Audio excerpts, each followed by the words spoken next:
That's right. And the important thing in any scientific paper is the definition. So the definition of crying is a complex secretomotory response that has as its most important characteristic the shedding of tears from the lacrimal apparatus without any irritation of the ocular structures, often accompanied by alterations in the muscles involved in facial expressions, etc., etc. Crying. Crying. Excellent. Right. So what happens is it all happens because onions don't have legs. Because they don't have legs, they can't run away. And so what's their defence? Chemical warfare. So they make a chemical, and then this chemical then works on another chemical already inside the onion, which turns chemical 2 into chemical 3, and then chemical 3 gets converted into chemical 4, which is a gas, and floats through the eye, through the air as an irritant, and lands on your eyeball. And so the scientists had made this discovery in 2002. By 2008, some clever scientists in New Zealand had worked out how to interrupt that chain to make onions that do not make you tear but still have the full taste sensation. But in 2008 they said, we've done it, and it's going to take 15 years to bring it to market.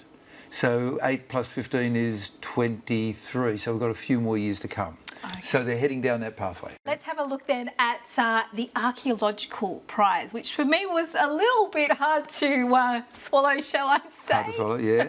So what happens is the archaeologists go looking for stuff that we find from the past that our ancestors did, and they're thinking, okay, well, these bones have obviously been bitten, but these ones we don't know. And so nobody had ever actually done the experiment. So they went and did the experiment of getting a shrew. Now, a shrew is like a mole. It's a little thing like a mouse, but it's not related to the rodent family at all.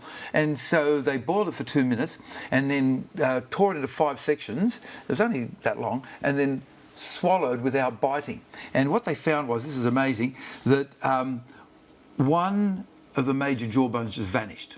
They didn't bite anything, it just got eaten by the acids on the way down. 4 of the molar teeth, several of the major leg and foot bones, nearly all of the toe bones, and practically all of the vertebrae except for 31. And by the way, how they handle the output. The fecal matter was collected for the following 3 days, stirred in a pan of warm water until it completely disintegrated. Solution was then, etc., filtered, and so forth and so forth. The thing was, until they did this paper, nobody actually knew how bones behaved in the gut as opposed upon attack by the acids.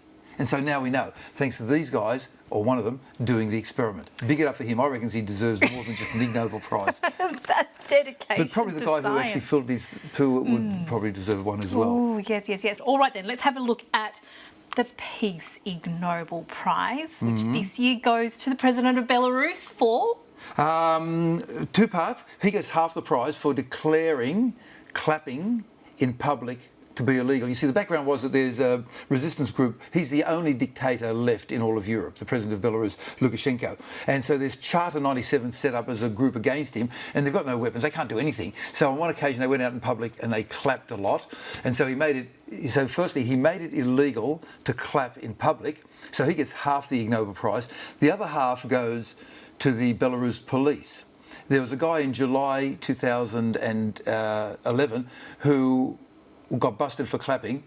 The only problem was he only had one hand. He only had one arm. But nevertheless, they managed to bust him for it. So what is the Zen question is, what is the sound of one hand clapping? And the answer is a jail sentence.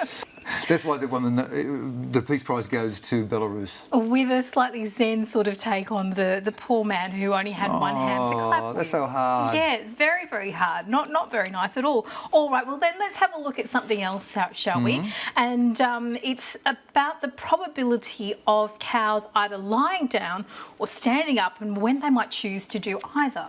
Yeah, well, I came across this concept first when I was working as a kids doctor, and people said, now you've got to treat this like veterinary medicine. And I said, what do you mean? He said, they're not going to tell you what's wrong with them.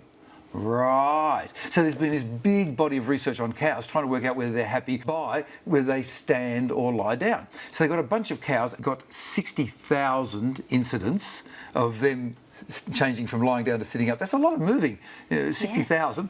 And basically, if a cow... are cows more likely to stand the longer they lie down? Yes. The other way around? No. Okay. That's it. That's all we know. So if they're lying down, well, one reason they want to stand up is because they want to get a feed. So I'm hungry. The only way I can get a feed is by going So to there's where more it is. incentive to get up than there is to perhaps lie down. Yeah, Right. we think, we don't know, because this is veterinary medicine. There has to be a follow-up paper on this. Okay, we haven't yet had that conversation with our cows. Okay, moving right along. Well, let's now have a look at the final award for the Ig Nobels for 2013, and that's an award that fits into the public health category, and it's to do with the surgical management of an epidemic of penile amputation in Siam. So I was very perplexed by this. Yes, well, according to the paper, they have this habit in Thailand, chai yen, keeping a cool heart, and a bunch of outraged women with philandering husbands did not. And it reached its peak in 1973, the angry wife removing the penis. So it started in 1973, reached its peak in 1977, fuelled by newspaper reports, and sort of pretty well had died away by 1980. And so they had a total of 100 cases. And the saying is, the traditional Thai home is elevated, so you've got the animals underneath, and so the women would then get it and throw it down to the ducks, who would then eat it. And the saying that the Thai men had, I better get home, comma, or the ducks will have something to eat. So they did 100 cases. They looked at these people. They didn't know what they were doing. I mean, it's massive surgery. They managed to work on 18 of them and start doing reattachments. And then on the 18 that they did work on, they then managed to get a majority of them reattached successfully, to some degree-ish, with microsurgery. And this just describes what they did and how they did it, and the mistakes that they made along the way, and advice for other people not to make mistakes. The same mistakes. He's hoping they won't have cause for needing this I hope so particular too. research. Dr. Karl, thank you so much. Thank you, Dr. Mary.